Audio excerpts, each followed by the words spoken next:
にちは。今回は嘆きの亡霊は引退したい第5話への視聴者の反応をご紹介します。この動画では最新アニメの視聴者の反応や感想をご紹介しています。みんなの解釈や考察を知るとアニメ視聴の楽しみが増えると思いますので、ぜひ最後までお楽しみください。影強え。影も強いじゃん。なんかずっと周りが勘違いして周りが暴れてしかしてないけど、この戦い必要か。ダークのおっさんの実力どんぐらいなのかしらしめるのに必要だったろ。なんでガックちゃんまでクライちゃんの言葉で止まるんだ。クライちゃんみんなに一目置かれてるね。マスター若見、こいつらの手綱握れるんだから、実際マスターすげえよな。こいついっつもゲロ吐きそうになってんな。建物直せよ。修理代払えや。どんどん深読みしてくれる。何もバレてません。敵も味方も深読みしすぎ。でものんきにデートしないと、それはそれで各方面に被害出るしな。上田玲奈ということはやべえやつだな。いつもの上様。上田にまともなキャラはいない。プリキュア。言うほどまともかな。やべえ女といえば上田。絶対やべえやつの声。いつものやべえ上様か。これはヤバ女。やばそうな上田。ブチキレが悪さん面白。ウェブで読んだ時よりリーズとまともに渡り合えてる印象だな。暗いが何をしても、周りがみんな暗いが何か知ってる体で、話が進んでくのほんと毎回笑う。あの辺りの人らは位の言動を軽んじたせいで過去にひどい目に遭ってるから。ティノちゃんのここ最近の扱いひどすぎはロタ。今週はティノと太もも成分少なすぎて枯れそう。ケツが足りんな。やっぱりティノのケツが良いんだが。ゆるい作風は見てて疲れなくていいね。雑でも手抜きでもなく、ちゃんと計算されたゆるさというか。今週も面白かった。今季一番楽しみにしてるわ。サイヤ人かな。フルパワー。なんかアキオのキャラがスポコビッチに見えてきた。修繕費が。ギルドがボロボロ。誰もこの第三時期にしないで帰ったのかよ。敵も深読みしすぎ。敵にもデミウルゴスが。なんでここまでデミエモンが連鎖するんだよ。デミウルゴスしかいねえ。勝手に深読みして言ってくれる。割と体感時間短いし面白いと思う。これが上田玲奈か。上様はやべえやつ。一体何者なんだ。またミャー姉が怪しいキャラやってる。上様キャストいたからこれか。ミャーネーに綺麗な役はないぞ。ひなた。元と上様って声似てる。似てない。最後のありがとうございますのトーンが間違いなくミャーネー。今季のリゼロのやべえやつも上様なの。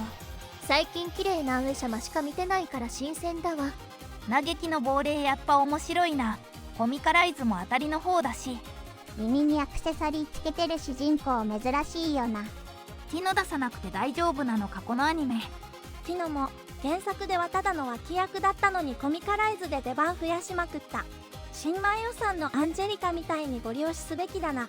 どう見てもティノは一巻終わりまで他のメインキャラが出ないから担ぎ上げた感じだろうしな。でもティノって自分の強さをどやってた割にまあそこそこ強い方レベルなんだよな。1期は位がヤバいやつって分かればよい。2期はよ。来週のティノちゃんシャワーシーンで手のひらぎがドリルされるのが見えている。もしかしてこのアニメってティノの可愛さで保ってる。原作からしてこの時点までの見どころってほとんどないから実際そう。だからティノプッシュしてるんだろうな。ちょうど1期終わるくらいまではティノヒロインみたいなもんだからな。その後も出番はあるけどストグリメインになるしな。土下座するティノのケツフとアングルがいやらしすぎて俺の連続剣がイライラしっぱなしだわ。嘆きの亡霊妹ちゃんの出番はいつなんだよ。リーズちゃんメインのお話。メインヒロインのティノちゃんをボコボコにしつつクライとデートする圧倒的な立ち回りだった。登場人物が本当に強くて面白いな。裏ではアカシャの塔のお話が進行してるのも楽しみ。もしかしてストクリメンバーってリーズ以外もヤバいのでは。テイトで陰謀渦巻く中、クライはストリースライムで頭がいっぱい。勘違いは敵味方関係なしか。これから事件がどう工作するのか楽しみだ。ティノはしっかり休んで健康な太ももをまた見せてね。リーズちゃんに教育されてるティノさんがちょっと感じるものがありましたね。シトリースライムの行方がわからなくて大変そうだけど、個人的にはスライムの方よりもシトリーさん自身に出てきてほしいですね。シトリースライムをなくしてしまったから即丸投げを考えるのはいつものクライさん。リーズちゃんは今週も怒り狂う姿とキュートな表情とのギャップが愛しいね。デートシーンはもっと見たかったかも。謎の秘密結社も登場しましたが、スライム紛失とつながってくるかな。テートを滅ぼすほど危険なスライムをシトリーは何のために作ったんだという疑問はさておき、意味ありげに登場した魔術結社赤社の塔による陰謀とスライムの行方がどこで重なりどんな展開を見せるのか楽しみです。あと上様のやべえキャラ好き。ソフィア・ウエシャマブラック室出るんかと思ったらまさかの鳥。さすがにまだエンディングラップ枠ではなかった。なんかおじさんを見る目がエッチでよかった。そしてあまりにもおじさんを利用してそうな感じがする。めっちゃやらかしたっぽいけど、よく考えたら意外となんとかなるんじゃなかろうか。みたいな現実逃避は結構身に覚えがあって共感してしまいます。ストリーの振りがあってからの秘密結社登場。今度はやべえ研究者同士の対決みたいになるんでしょうか。シトリースライム絶対なくしたらあかんやつやろ。暗い考えること放棄すな。暗いって1ミリも頼りにならんのに仲間から認められてるの不思議なんよ。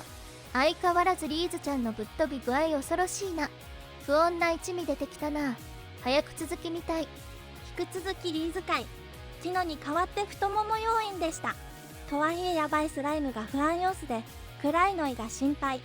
勝手に深読み勢の過大評価が多すぎて面白い。引きのソフィアも気になる。暗いに懐いてる時と戦闘で敵むき出しの時のリーズが全然別人なんよな。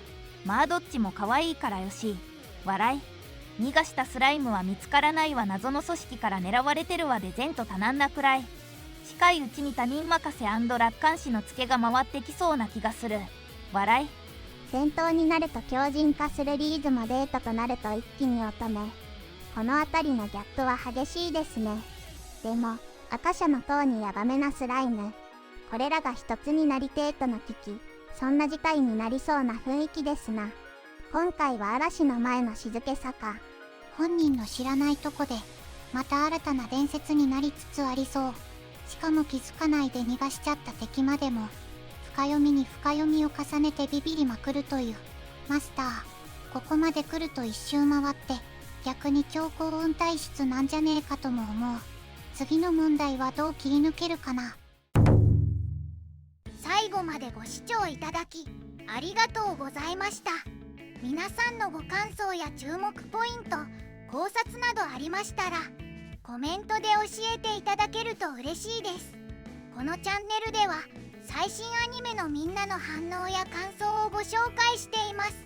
様々な考察や多様な意見を聞くとこれまでなかった視点が増えてアニメ視聴の新しい発見があるかもしれませんので、ぜひチャンネル登録とグッドボタンをよろしくお願いします。それではまた次回の動画でお会いしましょう。